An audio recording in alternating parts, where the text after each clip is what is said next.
Hi everybody, good evening from Italy. Stefano, Master in Geopolitics. Today we have a stream that we had planned another time, but we postponed it today. So I had a chance on the slot to have Ken from News for Fourth to speak with us. I will invite him also for the roundtable that we will do on Friday. We had to do it tonight, but we had to move it. So we will make on Friday at 5:30 GMT plus one Italian time, but you will be updated.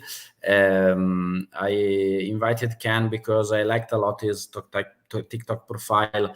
I just put the link on the comments and on the description of the channel. Today the idea is like to have a little bit of talk made by him about the actual situation, whatever, in geopolitics and in the war in Ukraine. Normally, like his channel on TikTok, it's like a daily update of what is happening and a lot of infos about the weapons and the tactics and the situation. So I will give him immediately the stand. If you have any other question about what is happening and what is talking in the speech of today, please just put it in the comments and I will collect the question as usual.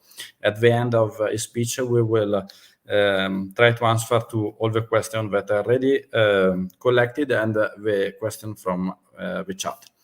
Ken, thank you for coming with us, and please give your point of view of what is happening and your opinion of this strange phase before the winter that it's a little bit complicated.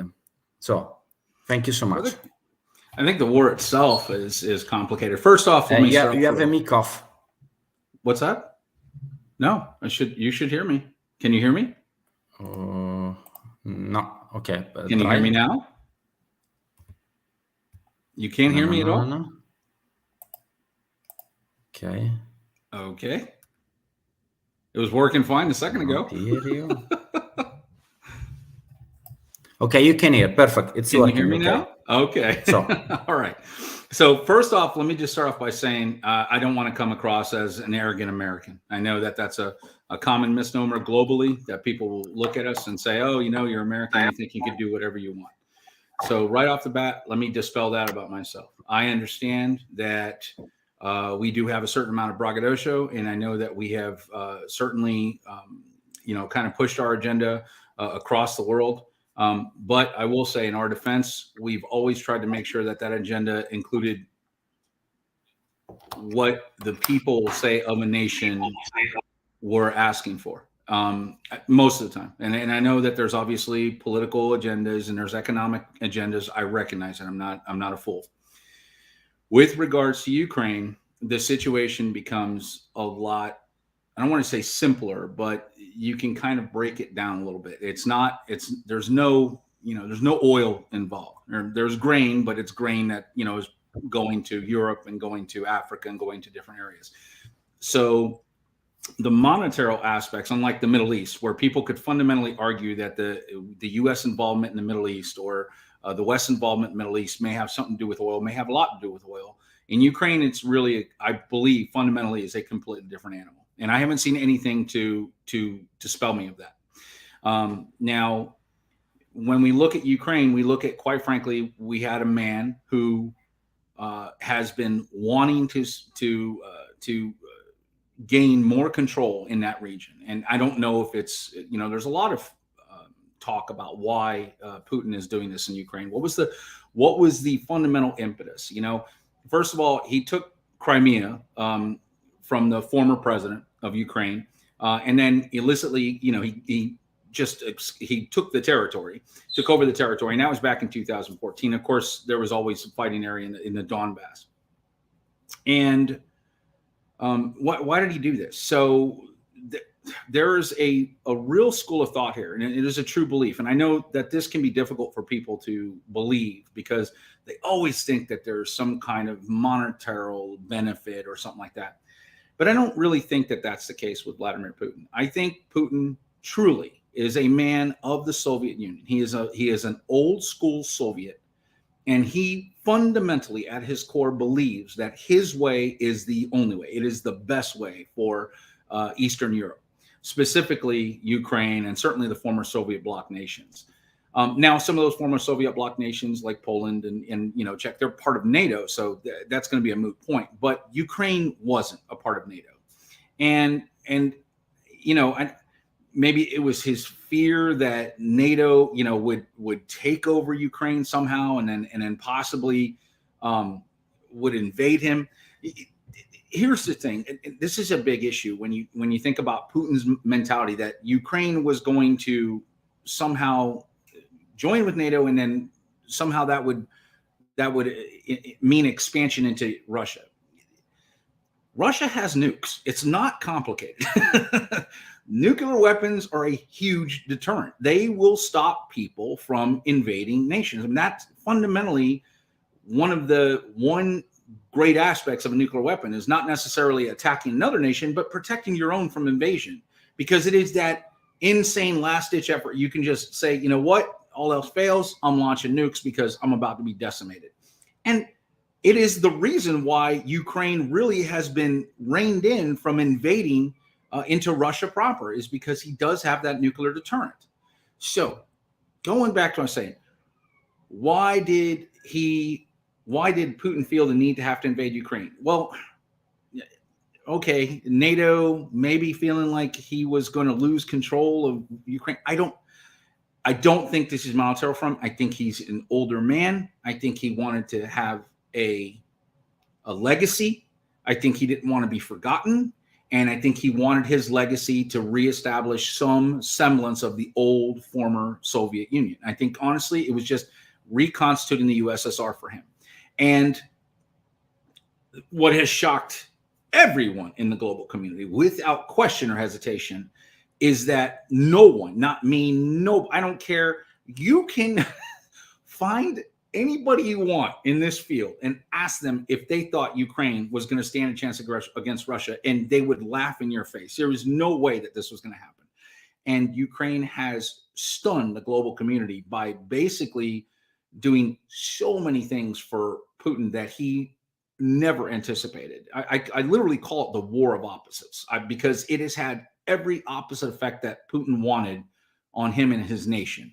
So I don't think it's about money. I think it's about power. I think it's about trying to regain a fiefdom or a kingdom that existed once before and is gone.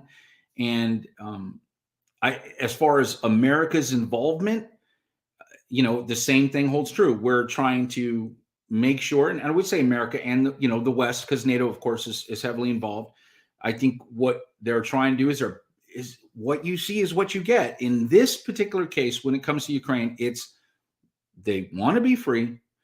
They don't want to be controlled by a former or a dictator who's a man who's acting as a dictator, and they simply don't want to live under that yoke, and they're fighting their very best, from kids to babushkas, all the way through and through.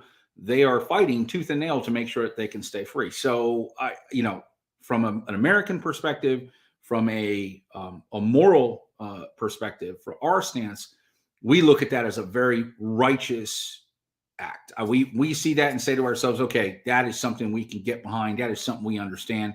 And, every country has a right to be free, in its own right. So that would be my preface, long-winded preface, but I'm a long-winded guy. So that's my preface. It was a good one. Yeah. Now, I'm sorry, Joe, I didn't want to interrupt you. Were you going to ask anything? It's okay. I'm not the question at the end. So okay. And you know what? And I'm not seeing the question. So if they come across, you just have to let me know what they are. I don't see them. So. I will collect it and put it at the end. So now you can freely switch. Okay. So let's talk about how the war has gone so far. Now, again, in my preface, I said, nobody expected Ukraine to even do a fraction of what they've done. And what they've done is nothing short of a miracle. And I'm going to tell you something. I'm going to tell you exactly when I realized that you can kill these people. You're not going to beat them. And I'm going to tell you something. I believe this holds true for every country that believes in freedom. Italy, Germany, France, England, America. Fundamentally, they want to be how they are. They love the way their nation is. There may be some issues here and there, but they're not oppressed on a daily, schedule. They're not beaten and flogged and treated poorly. And I think that let's just say for giggle's sake, let's just say that America decided to roll in to Sicily tomorrow. Sicily and Italy are going to fight us tooth and nail. It wouldn't even be without question. They would fight with sticks, with stones. And this is what I saw in Ukraine when Russia came in. People thought, well, they were just going to give up and they were just going to roll over, bellies up, and wag their tails, and the game was up. When I saw families in downtown Kyiv, these were mothers, children, they were sitting on camp chairs, fold out camp chairs, and on boxes.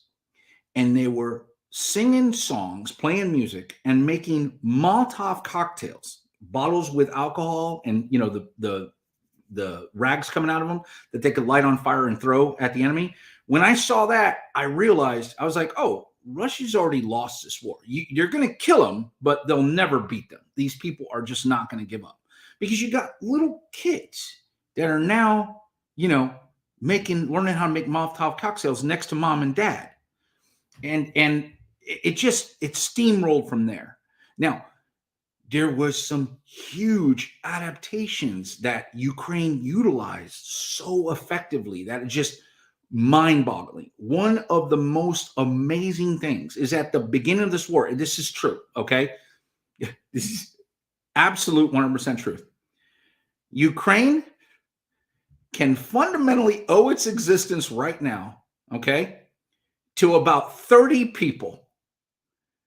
What they had done is, I don't know if you remember, but there was a massive train of not trains, but a train load, a wagon load of Russian goods and equipment moving down from northern Ukraine, coming down on top of Kyiv, right? And this was it was like 100-mile long convoy. It was crazy how many men and equipment were behind this, and everybody just knew that Kyiv was going to get steamrolled. But up comes 30. They say the geek shall inherit the earth because they were drone operators. And they're on bicycles. They're riding through, the Ukrainian countryside on bicycles. And they take these drones and they're flying them over this formation.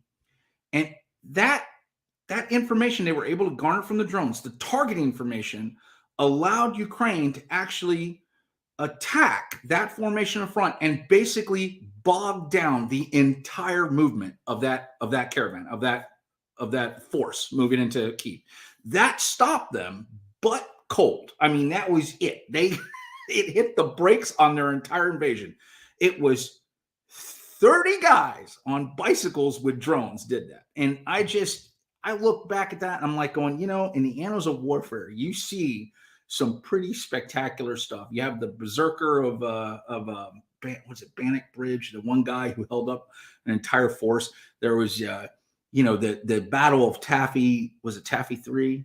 Yeah, we're out of the Samir, the Battle of Samir, where these tiny destroyers took on the Japanese center force and turned them back. Should have never happened. I mean, there's so many, there's instances in history where you see these tiny little things that just stood up, David and Goliath, literally. Think about that. 30 guys with drones turned back or dead stop Russia's main invading force in Ukraine, which I just think is amazing. And that's one of those stories that people are just going to talk about, and they are talking about it. Make no mistake, tacticians, logisticians, everybody is talking. Now, nobody questions the validity of drone warfare. Drone warfare is fundamentally, it's like one of those things where we look at and go, well, it's definitely the future. We don't know if it's going to be the future or if it's going to be a part of the future, but it's one or the other. Of that, there's no doubt. It is definitely going to be heavily involved. And we see that gearing up more and more every day, how much more effective drones are becoming in this war. And it wouldn't be it would not be untrue That's a double negative. You would not be wrong in saying that this war should be named the drone war, because this fundamentally is the first time where you see the use of drones in so much, in so much capacity and so much effectiveness in different venues. I mean, to see the Black Sea Fleet basically put on, put on notice because of drones, and these drones, these were sea drones. This attack just happened. This was only about 2 weeks ago, 3 weeks ago, where these drones, they used a Starlink satellite, it's Elon Musk satellite system. They used a boat. It was like just, cheapy boat. It had a infrared and optical sight that probably cost a little bit of money. And then they used they used a four-stroke jet ski engine, or a wave runner engine, which is relatively quiet, not quite as quiet as battery, but you wouldn't want to waste batteries on something you're going to detonate anyway. So especially not when you're limited in resources you get. So you use a four-stroke little motor, which you can get off of any wave runner, which, those are a dime a dozen. And then they put a warhead on it, and they just drove it into the side of these ships. And it literally put the entire Black Sea Fleet into a panic, because they now don't know what to do about these drones, these waterborne drones. And that's a new point of contention. So drone technology and how Ukraine has utilized that technology in this war has been absolutely staggering, without question. When I first started talking, I talked about the tenacity of the Ukrainian people. None of this exists without them. You're always going to have your revisionist historians are going to say, oh, the only reason Ukraine won was because the West helped them out. Okay. The only reason Ukraine's winning is because of Ukraine. It is 100% the people that are doing the fighting, doing the dying. Yeah, they're getting a lot of training, a lot of help, a lot of resources, but it is Ukrainian people that are making these victories occur. And, what are those victories? Well, let's look at them. Obviously we had the big push out from Kharkiv. That was the big first turnaround. But before that, there was actually a big battle of a bridge outside of Severodonetsk. And there was a massive, the way Russia moves or formats its infantry is it uses basically a tank infantry maneuver. It's not men. They use mechanized armor.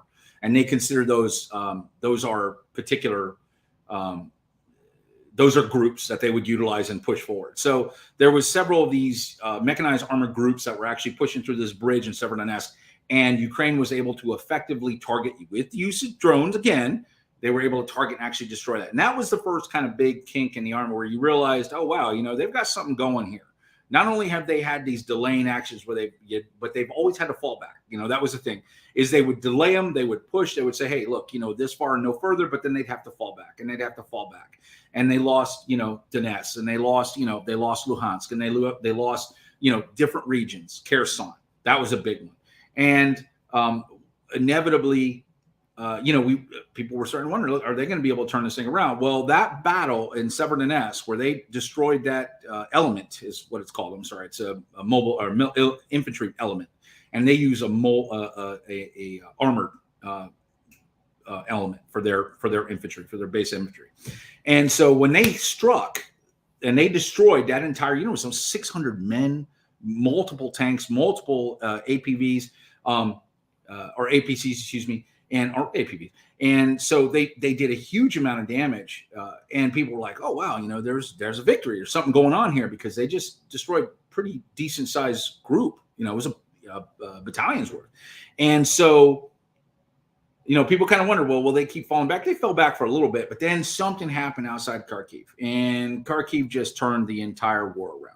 At that point in time, when they had that big push into Kharkiv and they were able to get Russia out of there, and Russia was you could just tell they were getting worn down, and they didn't have the equipment, and they didn't have the resources and the supplies, and they had lines of communication, which are basically supply lines. That's just another word for it. But they had these lines of communication, but they just weren't getting the kind of supplies that they needed, and the supplies that they were getting destroyed. And then all of a sudden, things really started to transition. Now, of course, you can attribute that to the HIMARS, the institution of the HIMARS. There's no doubt that having a weapon system that had, a 40-mile range, into your territory is going to is going to be a big problem. And that there's no doubt. Those Gimlers, the Gimler systems, there's a 200-pound high explosive warheads, and they've got almost a 40-mile range. So they can do some nasty damage. And matter of fact, I just did a TikTok about how accurate they are. It's just incredible how accurate they are. 10 square feet. I mean, that's staggering, mind blowing by any stretch of imagination, 3 square meters. So, you're talking about putting a 200-pound warhead basically on the size of I can't even describe it. It's basically a bathroom. I mean, it's tiny, a big bathroom, but still, or a bedroom. So just amazing what they've managed to be able to do with that. And they used it horribly effectively against Russia. They took out major supply depots. I don't know if you remember that. It was probably about 2-3 months ago. You'd see pictures of these gigantic explosions, gargantuan. And basically it was these supply depots that Russia had kind of coalesced together and said, okay, this is where we're going to stockpile all of our munitions. And Ukrainian, you got to understand, you're in their country. It's not a big problem for them to find out where you're hiding stuff in their country, because it's all about 2 or 3 or 4 degrees of separation for one of your grunts to know somebody who lives right next door to that stockpile and will get that information back. And, he's a friend of a friend of a friend. And all of a sudden now you know exactly where to pinpoint, and boom, you were able to, destroy these supply depots that they thought were untouchable. And now, Russia's got a problem with supplies. They can't supply their troops. So now they're backing up, or they're showing a false front. They've got people there, but they don't really have any. There's no teeth. It's a big dog, but there's no teeth to that dog. Can't really do anything. And so you have Ukraine's pushing. They're able to push into Kharkiv. And of course, the one thing they want to take back Kherson. Kherson was that was their big boy. And they wanted to get that back. And so they just basically put a massive wall against Russia, forced them to fight to the point of attrition, exhaustion, and they had to give it up. I mean, even the butcher of what's his name, the current leader of Russian forces in Ukraine, he had to, he had to give it up. He realized the game's up. If I leave these men there, they're going to either get dead or they're going to get captured. And neither one is going to be a good option for him. And he knew that. And so, here he is having to look at Putin. Now, perhaps not as big a shock as how well Ukraine has done in this war is the fact that Putin is actually still in power. I'm amazed at that, because for a man who prides himself on being a strong man and undefeatable man, a man who, cannot be beaten, to be beaten so soundly so many times over, it is ad nauseum now. He's getting beat every day. And for him to be seen as this strongman figure, to be defeated as often as he is, to not have any serious challenger to his position of power, I find amazing and quite telling of how much control he has over Russia, which is why, quite frankly, they may call him a president, but he's a dictator. I mean, that's just the truth of it. A president wouldn't have this level of control. The Duma, that's their Congress. I'm not sure if you're familiar with that, but the Duma, I think they just rubber stamp for the guy. I don't even know that they have any authority over whatever he's going to do. That has been very surprising, that he has suffered so many losses and yet still maintains power. In fact, one of the things I read, I find quite interesting, is people were talking about a black swan event. Because understand that from our current perspective, okay, from the way events are going on, unfolding in Ukraine currently, there is literally no reason for Ukraine to sit down at the table. There is none, and why should they? Fundamentally, the only thing they've asked for is what they've asked for at the beginning. Get out of our country. You need to pay for the damage you've done. You need to, there's going to be some war crimes. So people are going to end up going to jail, and that's it. But get out of our country. That the first, nothing happens until the fighting stops and you leave our borders. And that includes Crimea. And again, what is the point of them having anything other than that argument at this point, the way that they're going in the war? So people had wondered, look, is the ability for them to take Crimea, is this something that can happen soon? Can it happen later? Is it going to take a serious assault or serious offensive? I think it will. But one thing that was postulated is something called a black swan event. And a black swan event is an unknown, if you will, an unknown event that would have dramatic change to the war. A classic example of a black swan event is the assassination of a leader. Now, look, the war is happening, one way or the other, and how it unfolds is how it unfolds. But if Putin were to be taken out of power, maybe not an assassination, but just usurped, and or just relinquishes it and says, you know what, somebody else do it. There are rumors that he has billions or $1 billion, something like that, stashed in Africa somewhere, where if he wanted to go live somewhere, he could. That's one rumor going on. And if he just wanted to give up control and just cede control and say, look, somebody else deal with this, can of worms that I opened up. And that next leader can come in and without losing face say, you know what, Crimea is yours. Ukraine, you're on your own. The only thing we ask, don't join NATO. And then what they would probably end up doing, which is what they're doing now, is end up becoming part of the EU. And, there's going to be a lot to becoming part of the EU. There's a lot of things that are going to have to change in how they do business and how they handle their government. They're going to, there's a lot of aspects of joining the EU. It's not an overnight process. It takes a long time. But I think that if a new leader for Russia were to come in right now, I believe, okay, right now, if Ukraine just looked at Russia and said, we'll stop fighting, you can have Crimea, it's all yours, you can call it Russia from here on out, we cede all control of it to you, I believe, I would say 90, I believe so strongly that Russia would just, okay, war's over, you get all the territories back, Luhansk, Kherson, all that jazz. But here's the catch. Why in the world would they do that when they're already dealing with a man they cannot trust? So I don't think that that's possible. This is a man that has already invaded a nation, has already broken promises, has already attacked civilian targets, has no issue at all with this. So there is literally no reason, and the fact that the war is going so well for them, there is no reason for Ukraine to even consider that a viable option.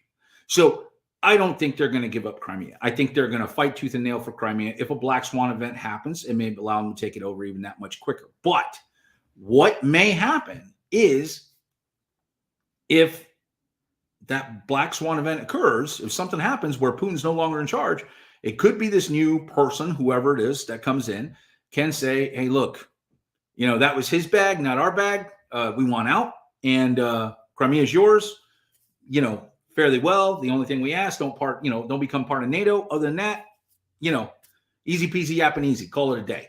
Obviously they want the sanctions lifted, and if it could be a sanctions lifted for them never being part of NATO, or I'm not sure how that would work out. You start talking about the politics and the minutia and the when they actually start writing out the paperwork, I guarantee you it's going to be about that thick when they actually are signing the terms of armistice or surrender, whatever it's going to end up being.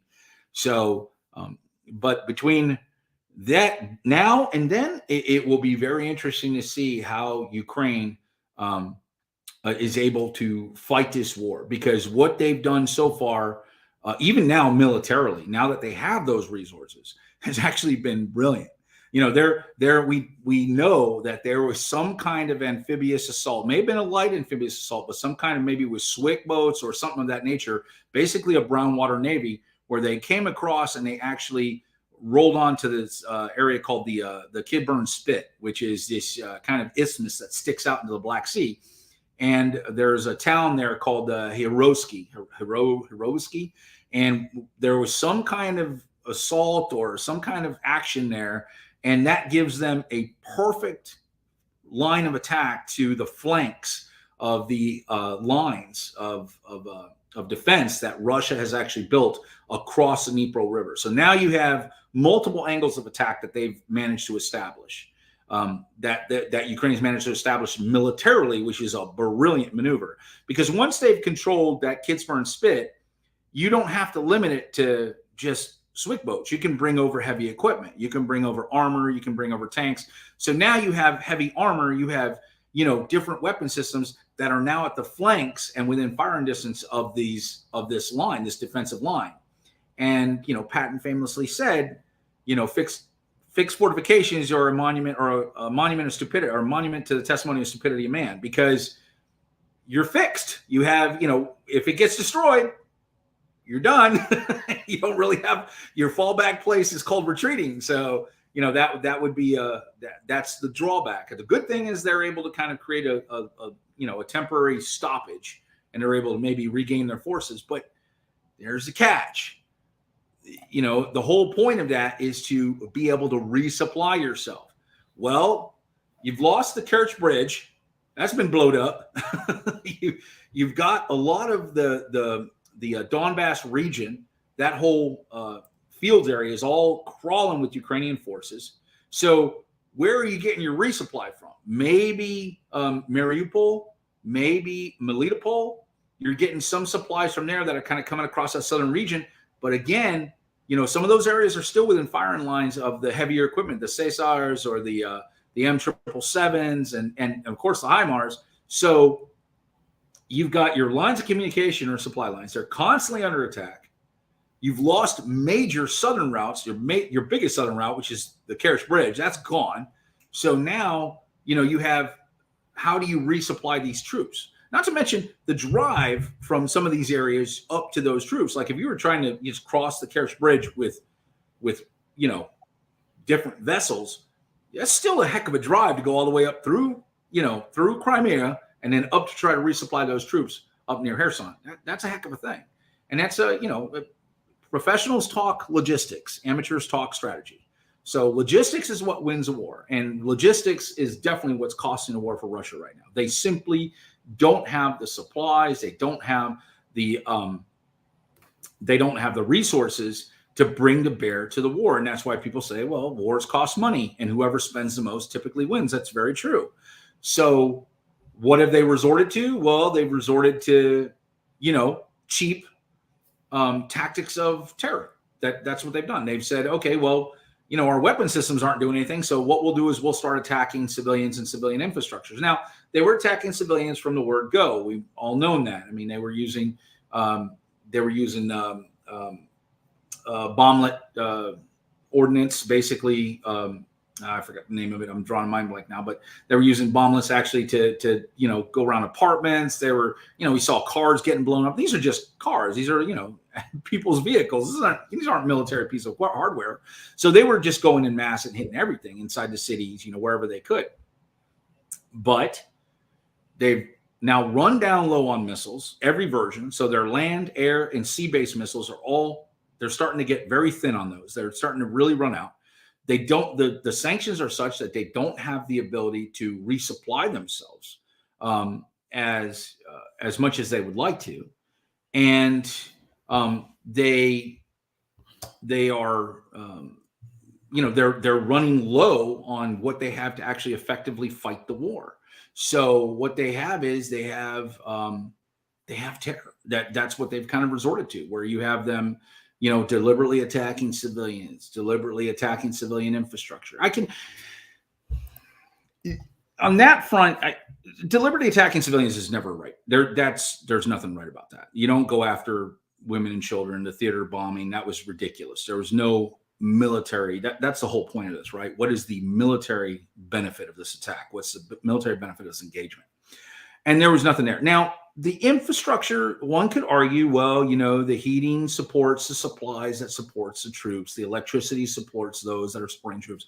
That it could be an argument, but there's a reason why we bombed different cities in World War II, even though, we had a carpet bomb them. Now we have strategic bombing. We can actually, we can pinpoint bomb them. But, one of the first things we did when we went into Baghdad was, his 1,000 points of light, is we bombed their communications. We bombed their electrical. We bombed, we did everything we could to take them out of their comfort zone and to disrupt everything. So one could argue that the electricity is valid. I'm not sure about the heating, because when you destroy the heating, you're taking away the ability of people to survive. And that, again, you really are possibly killing civilians.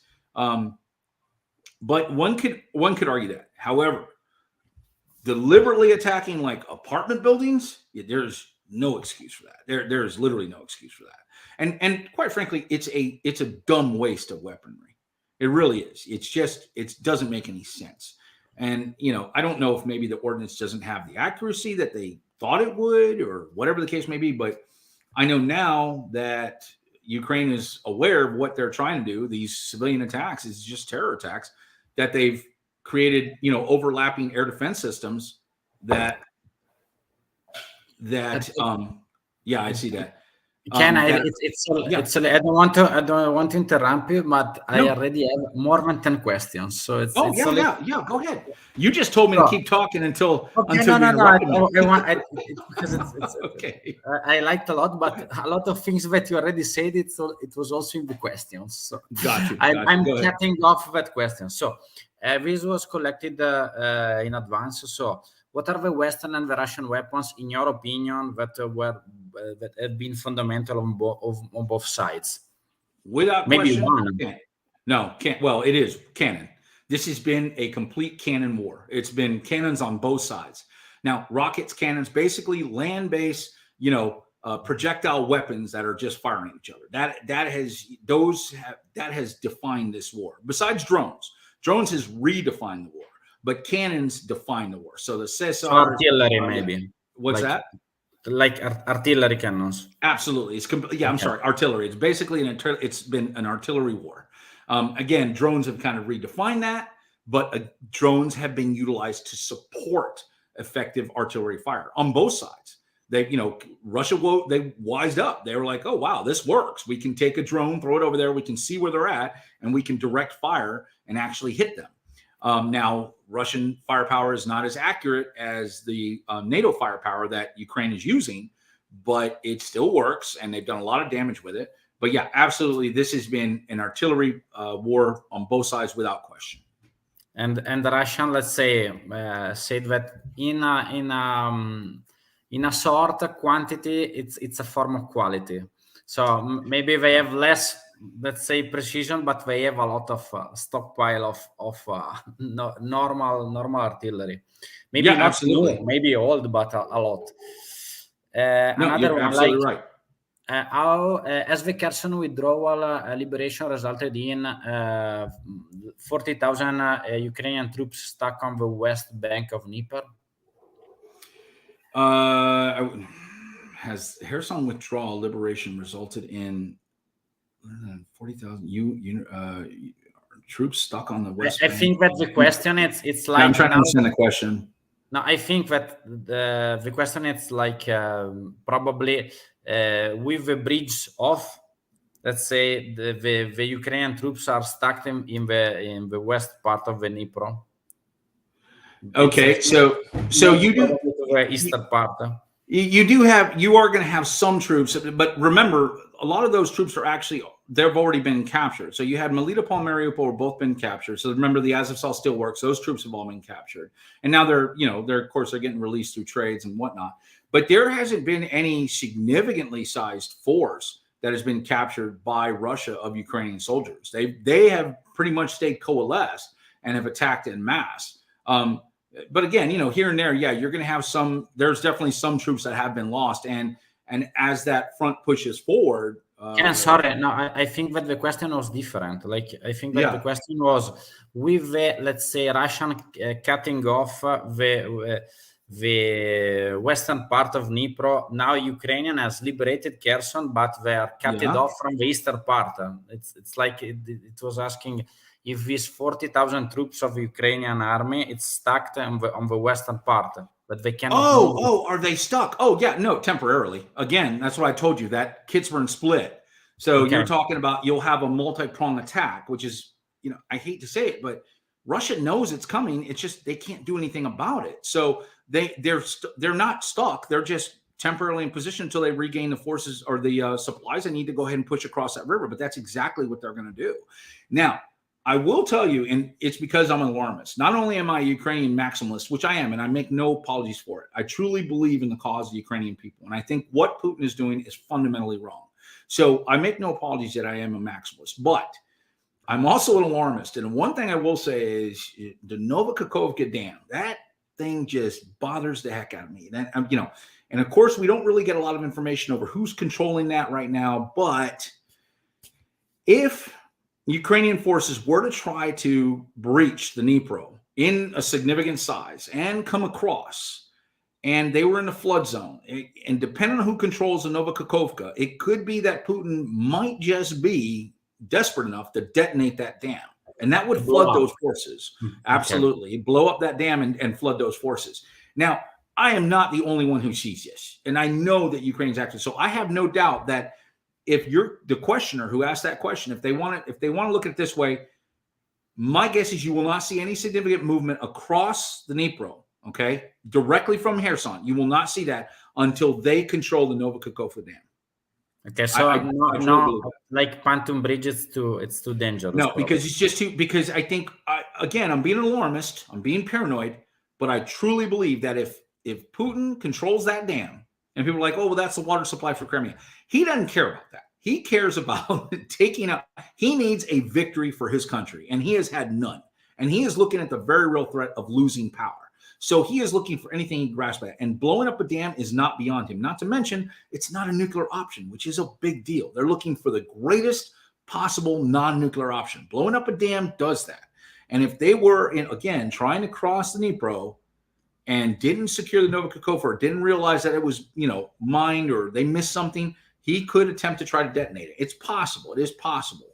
But again, I think that I'm not the only person seeing that. I know that they would not let that possibility exist before they cross that river. So in that vein, they could be holding them up. The other question that is connected to question the same one from the public and one before, like, do you think that the Russian mobilization can change the current balance on the ground? And connected to this one, what effect Russian mobilized troops are going to have on the battlefield? Perhaps is there a second or third of wave of mobilization? If I can add to this one, like, because I know a lot of people, like, in Russia, blah blah blah, and there is a flood of people that is going out, and the numbers are much bigger of what we know across Kazakhstan, across Georgia. Now, for example, in 8 days I will be in Turkey. There is, I don't know, a quantity of Russian that you cannot believe in Turkey, in Abu Dhabi, or whatever. So, and these people, it's mainly young people in the working age. So the second effect that it was probably unexpected by the mobilization, it's like that Russia is losing manpower in, like, I don't know, very important field in the business. So about the military, like, what is your opinion about the mobilization? So here's the problem with the mobilization. It was a terrible idea. It was a terrible idea because Russia just said, we're going to just grab people, we're going to throw them there, and then we'll figure out how to supply them, how to train them. And that is not the way it works. Okay. Now, what you were talking about specific, Stefano, is basically what's called a brain drain. All right. So think about this.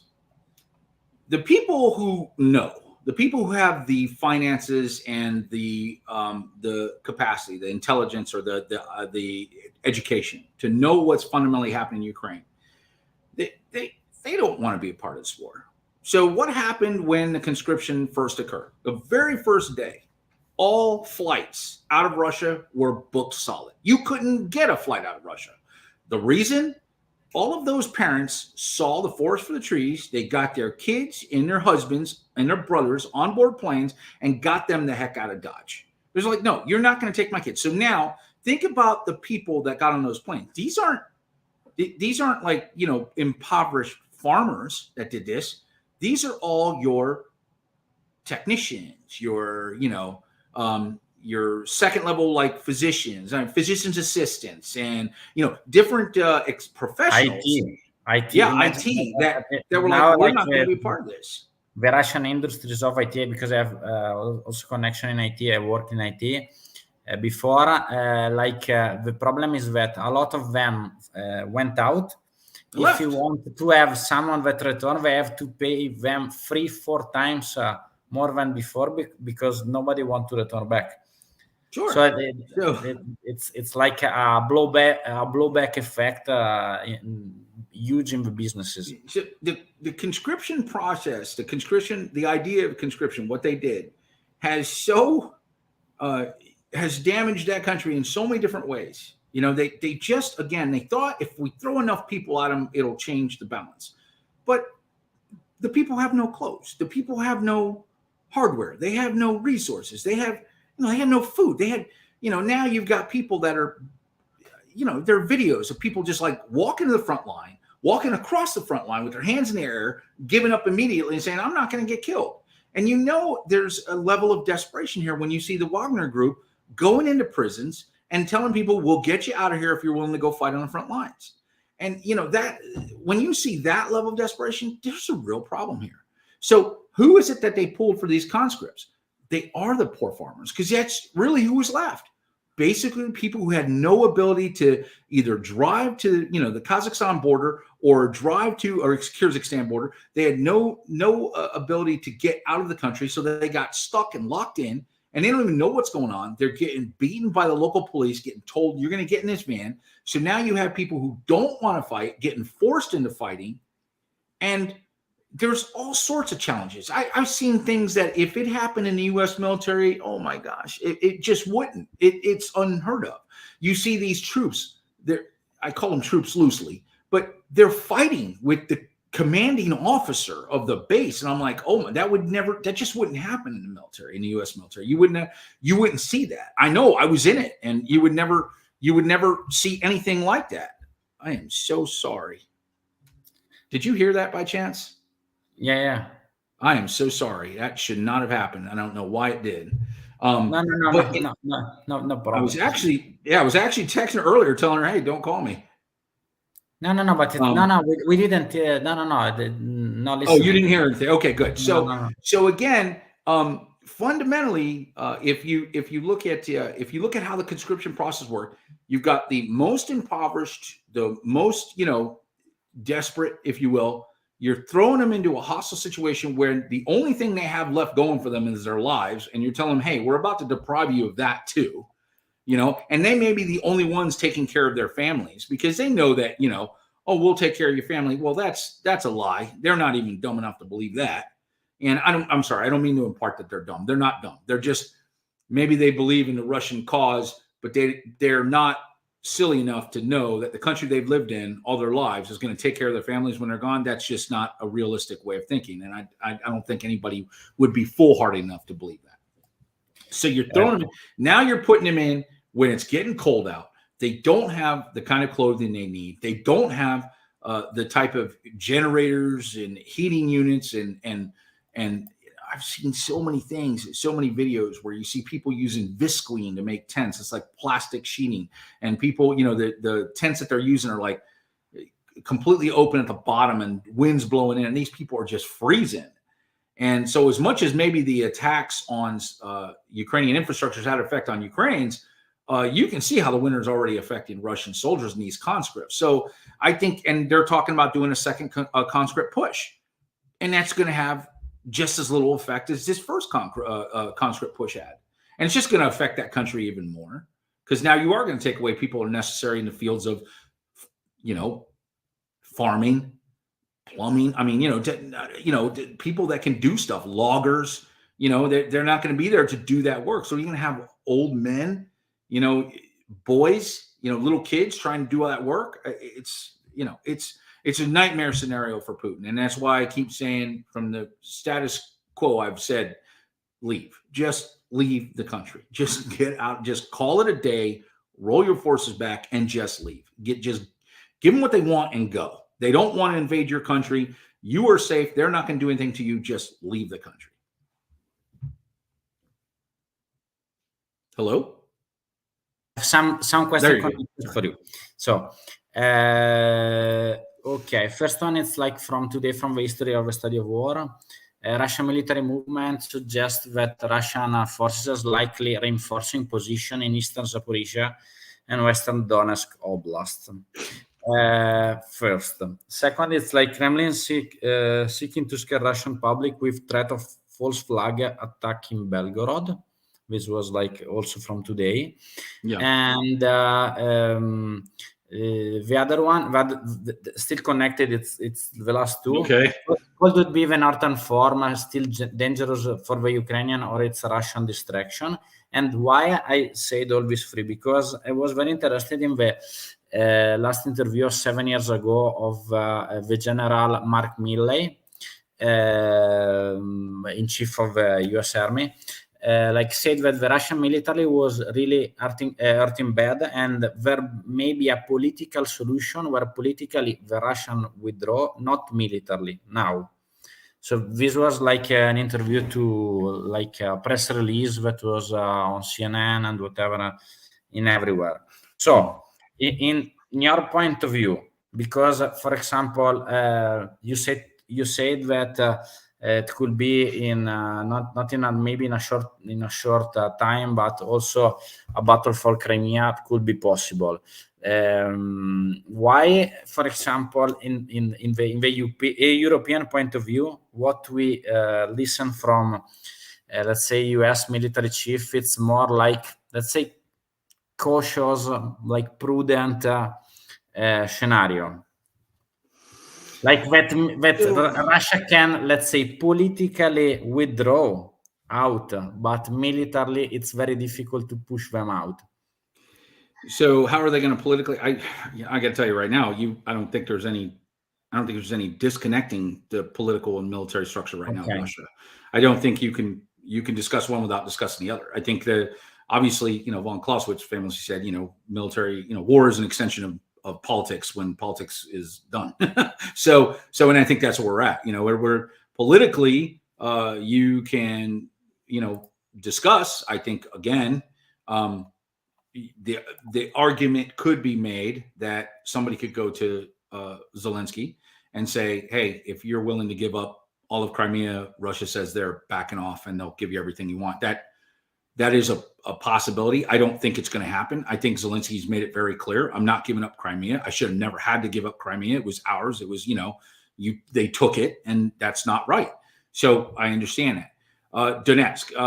Okay, so Zaporizhia and Donetsk. Zaporizhia, now there's a couple of things. When you say Zaporizhia, there's two Zaporizias in my mind. So there's Zaporizhia nuclear power plant, which I got to tell you, if anybody were to write rules of warfare in the future, it needs to be included very clearly that using a nuclear power plant as a base of operations for military use should never be allowed for war, because that is inherently dangerous and, quite frankly, stupid. You were talking about a disaster on a massive scale waiting to happen, just because you think it's a good idea to park military equipment inside hangars and garages that are a part of a nuclear power plant. So when it comes to Zaporizhia, that fundamentally that is something that has to be addressed, and it's something that nobody really considered until now, because we hadn't been fighting a war where anybody had a nuclear power plant. Well, now we have, and we see what happens. Somebody takes over, the first thing they do is they park tanks in there and say, well, good luck shooting me. You're going to blow a hole in the nuclear power plant. And of course, nobody wants that, so everybody's playing dice. But make no mistake, Russia has been using Zaporizhia and NPP very effectively as a base of operations. We all know that. Everybody knows that. Now, Zaporizhia and Donetsk itself, yes, there is definitely some a good portion of Russian sympathy in those areas. That's why they've been they've been fighting back and forth for them since 2014. And there could be some kind of argument being made there. I'm not sure. I think at some point in time, people are going to have to say to themselves, either this is Russia or this is Ukraine. Now, that is inside Ukrainian border. Even though there may be Russian people living there, they're going to have to, you have a lot of fundamentalists that need to come to the conclusion, you are living in Ukrainian soil and you need to start adapting Ukraine's way of life. And that's it. And I think if Russia, this is a big tricky part for me, because even, and this is why Ukraine has so much, it's trust. Even if Ukraine said, we'll give you Crimea, I don't think Russia would stop supporting Donetsk. I think that they would just keep helping those in Donetsk, those in Zaporizhia, continue to fight this, war of long duration attrition, just, beleaguering battles, fights here and there. And that's a real problem. As far as Belgorod is concerned, there's not even a question in my mind why Belgorod's happening, because Russia needs a victory. And if they could convince their people that Ukraine has attacked them on their soil, because you still, even in the Russian minds, they're not dumb. They still debate whether or not Crimea is really Russian or not Russian. We call it Russian, but we know we took it from Ukraine in 2014, so it's not really Russian soil. And this whole let's annex the regions of Zaporizhzhia, Kherson, Donetsk, and Luhansk. That was a joke. I don't think anybody even in Russia believes that. You're going to have some fundamentalists believe that, but nobody else believes that. So that to them, look, that's nothing. So what do they need? They need Ukraine to invade Mother Russia. That way they can get people, their citizenry on their side and actually want to participate and fight in this war. Because everything is pointing to the same thing. Putin is losing support for this conflict every day. Every day it's getting less and less. He's getting less and less support. Not from his people around him. He's got his sycophants and there's nothing you can do about that. But from the average citizens, yes, he is definitely losing support from them every day. And if I can add to you, also for the public, I have all the results of the referendum of December 1991. It's very interesting that in all the regions, also in Lugansk and Donetsk, the voters said yes about the independence from the Soviet Union. In Crimea, that was the most contended region. Let's say it was against 42%. So it's interesting to see that the situation also 30 years ago was pretty clear also for this region. But another thing that it's interesting, it's if I can show to you, let me put in the normal way. So, okay. The main thing this is from diaries of Cherniev, that was the assistant of Gorbachev. You can see that also at that time the same issue for Russians. You can see that they were talking about still Crimea, Odessa, Donbass, Lugansk. This is 1991. It's December 1991. So I think that this question, first, it's very old because it's nothing new. And and second, the main problem is that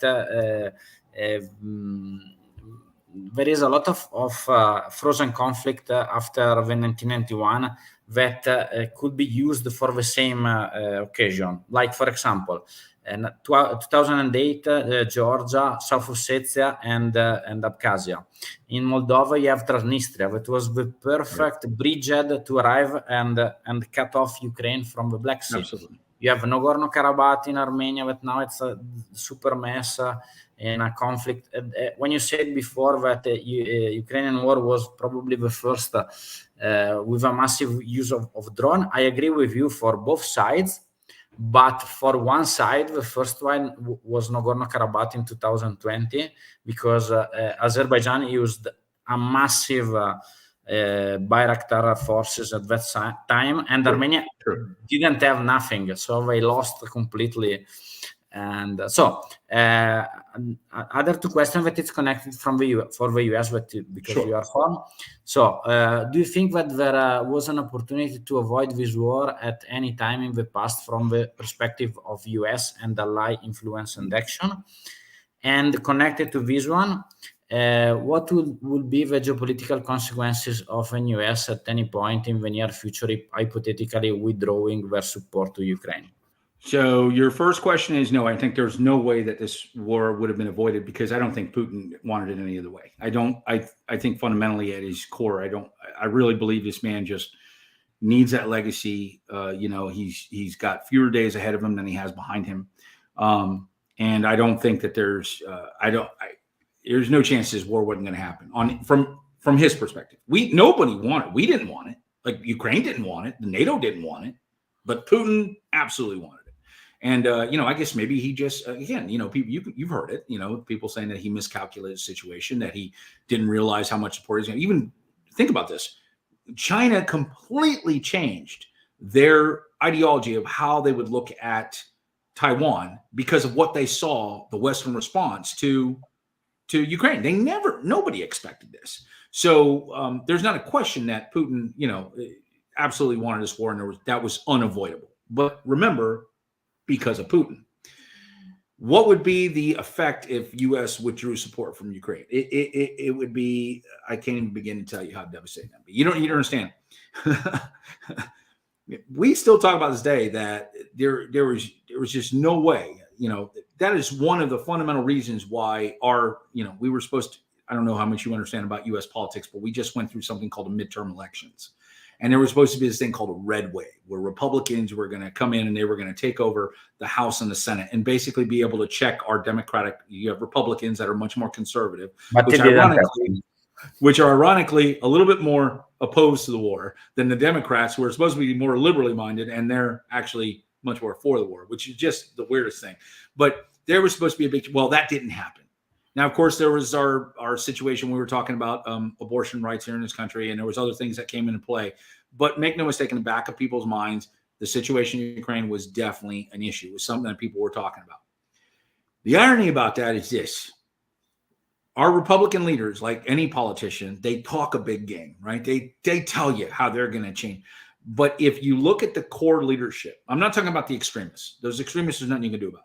But the core leadership, the vast majority, the mass majority of all of our Republican and Democrat senators and congressmen, representatives, all agree that there is no way we're going to stop supporting Ukraine, because they understand fundamentally what is at risk.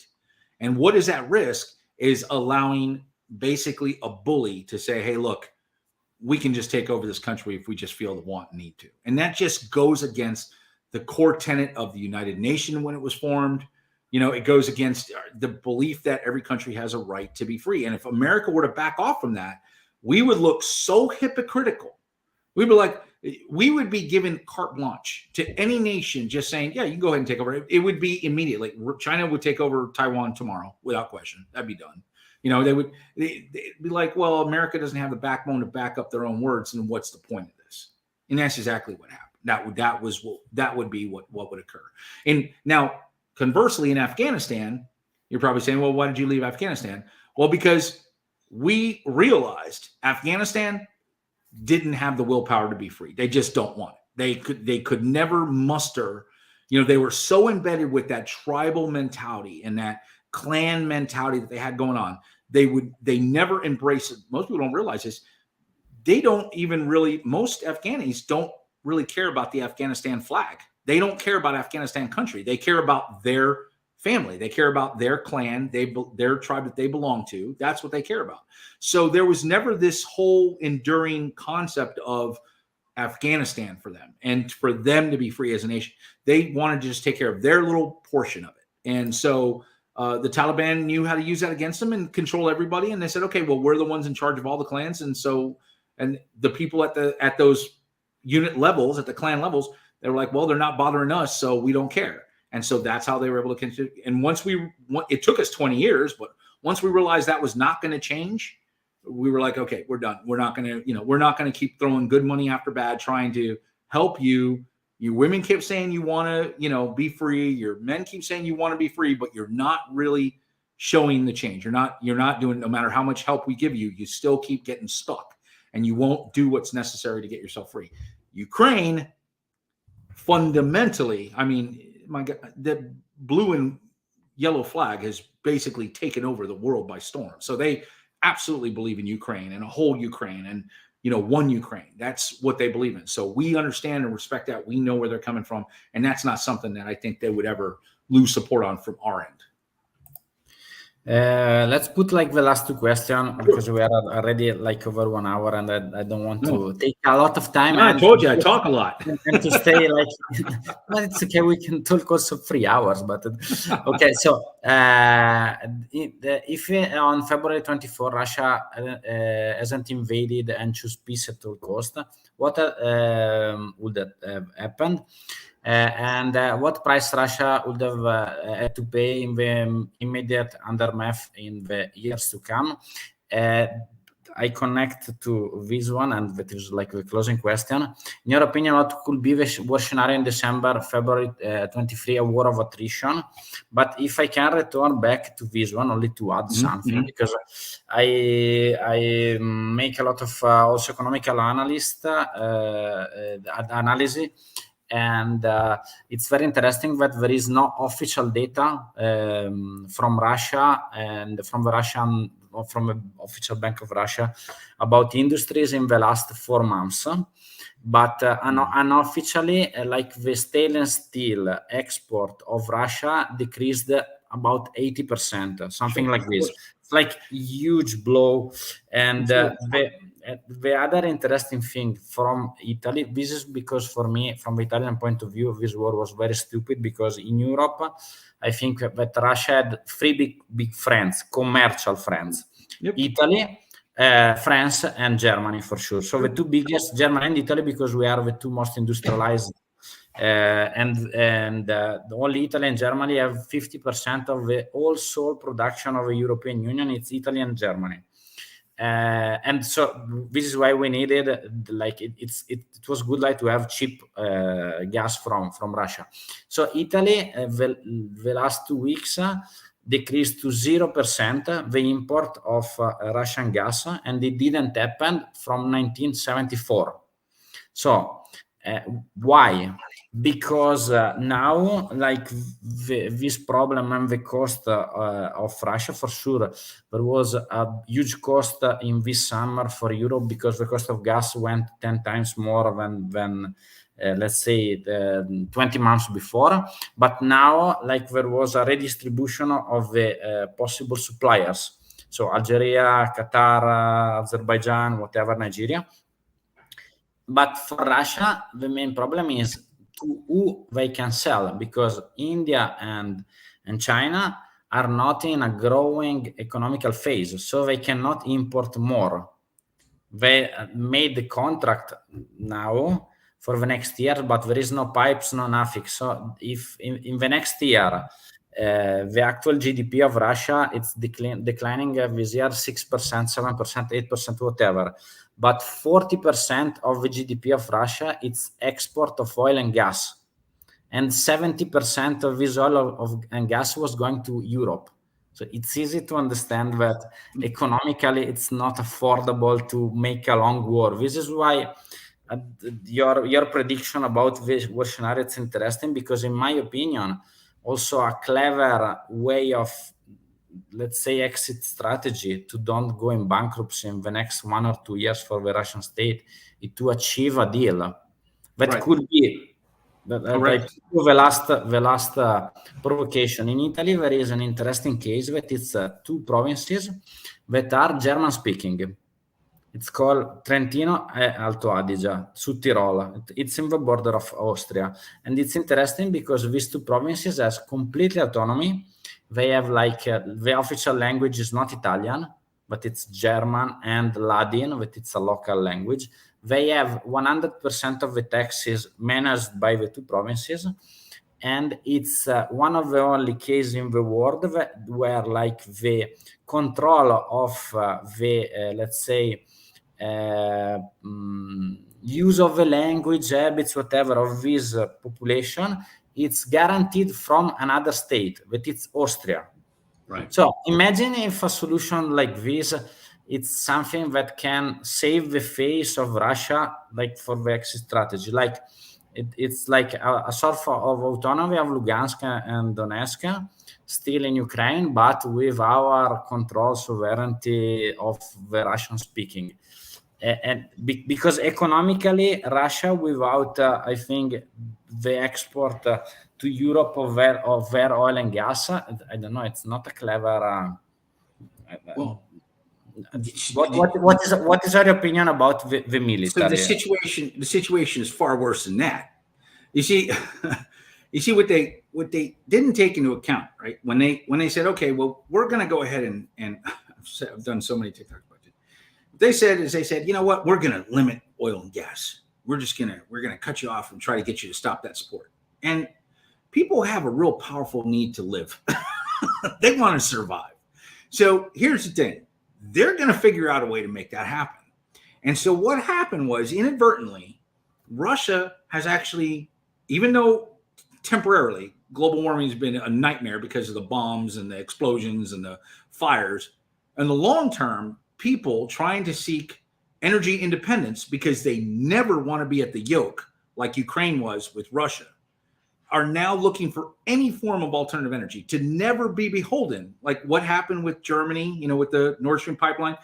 Nobody wants that again. So now everybody is fighting tooth and nail. People are looking back again at nuclear. People are looking at alternatives like solar, hydro, all these different forms of alternative energy that are all springing up all over the place, that are wind, that are, people are switching to. So in the long run, I think Russia didn't realize the self-damage they were going to do by doing this, because now everybody, it doesn't. Okay, so you answer me this. What is the net benefit of Germany saying, okay, well, the war is over, we're going to get the gas taps turned back on, everything will be okay? No, you don't need to answer it, because I already know the answer. Germany's never, they're going to be like, you already did it to us once, we're not going to let you do it again. We're going to wait for that to happen. No, we're going to be our own, we're going to produce our own energy. We're going to take care of ourselves, our own people. And thank you very much. Go take your gas and sell it somewhere else. And now Russia's got a real problem on their hands. Now, somebody had asked me, what would happen February 24th if they would have sued for peace? Well, I can tell you right now, nothing that you see right now happening. Because that was mentally, okay, that was a completely different mindset then. Russia was still the big Russian bear. Russia was still feared, and Russia was still respected.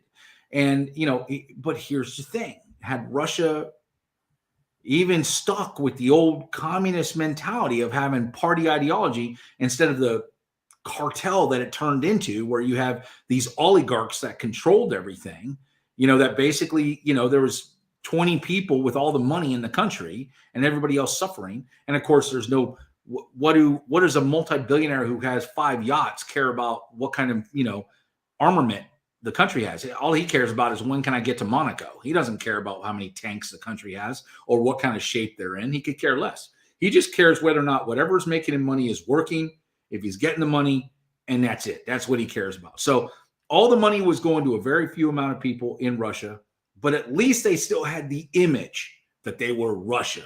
And they had those nukes, and they still have the nukes, but they had all that imagery of this massive ground assault force and this massive capability of military and men, and especially armor, mobile armor. And so they had the ability to look at Ukraine and say, hey, this is how we're going to, this is how we want to negotiate. And they would have been able to negotiate something. What would have been the outcome? If I was going to take an educated guess, I would say the outcome is, possibly, this is the best case scenario for Ukraine. Russia gives back Ukraine or Crimea, okay, or part of Crimea, and Ukraine says they will never ever join NATO ever. Period. Right? That would be it. There would be a promissory, like, this will never happen. It would trigger an automatic, nuclear response or armed response or whatever if they did. That would be, I think, the best case scenario is all of Crimea, but I don't think Russia would do that. So, and then of course the Luhansk and Donetsk region, that I don't think those would be under negotiation. Russia would just say, give those back. And, it's funny you mentioned your area there in northern Italy about being German speaking. That's the difference, because they are, it is an oligarch, and they think they have complete control. Even if those areas were under, would have like Russian speaking people and Russian ideology, for Russia, for Putin, he would just see that as, well, they need to be part of Russia. There's no need for them to be part of Ukraine. And that would never be negotiated, because it would be like you saying those areas in Italy are still part of Italy, but they wouldn't be. It would be Austria saying, well, those are actually just part of us now. You would never accept that. So that's the whole point. It's very difficult to deal with Putin because there's no trust there. So at the beginning of the war, he could have gotten away with stuff. Now there's no way he's going to get away with anything. Even to the point where he has transitioned people's ideology when it comes to their energy desires. Think about that. They are now spending money to make sure that they are creating their own energy, so they're not reliant on this man, because he is so untrustworthy. Think about that. So maybe in the long run, 100 years, historians may go, Putin was the best thing that ever happened to climate change, because everybody switched to alternative energy because of this guy. I don't know, but could be. Let's see. So, thanks a lot for your time. For all the people that saw the streams, if you have any other questions, just put in the comments. I put the news for TOFA, both the links. So go on TikTok and subscribe to the channel because it's very interesting. A lot of very shorts. This is what I like of your channel, because it's a lot of fast shorts with a lot of info. So it's very interesting. And please go and subscribe if you like the video. Put a like and subscribe, and see you on Friday. I hope that you can join us in the roundtable. It will be very fun because we will be in 6 or in 7. So it will be a lot of them say to me, now it's like a calm time. There is not a lot of news, but it looks like a calm before the thunderstorm. So let's see on Friday. Maybe tomorrow will happen something strange. So every day we're waiting for something.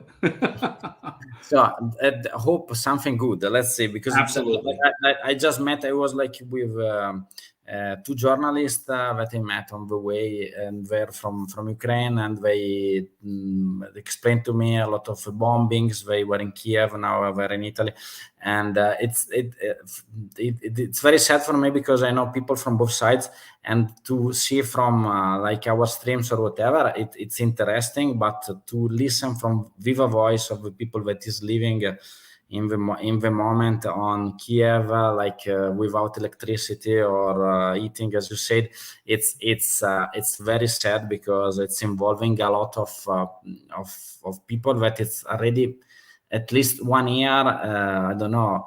With bad sleeping because we are afraid about the siren, the alarm. It's very sad. So let's hope in something good is coming, and see you on Friday. Wait 1 sec after I close, and thanks so much to everybody, and see you in the next streams. Ciao, good night. Buonasera.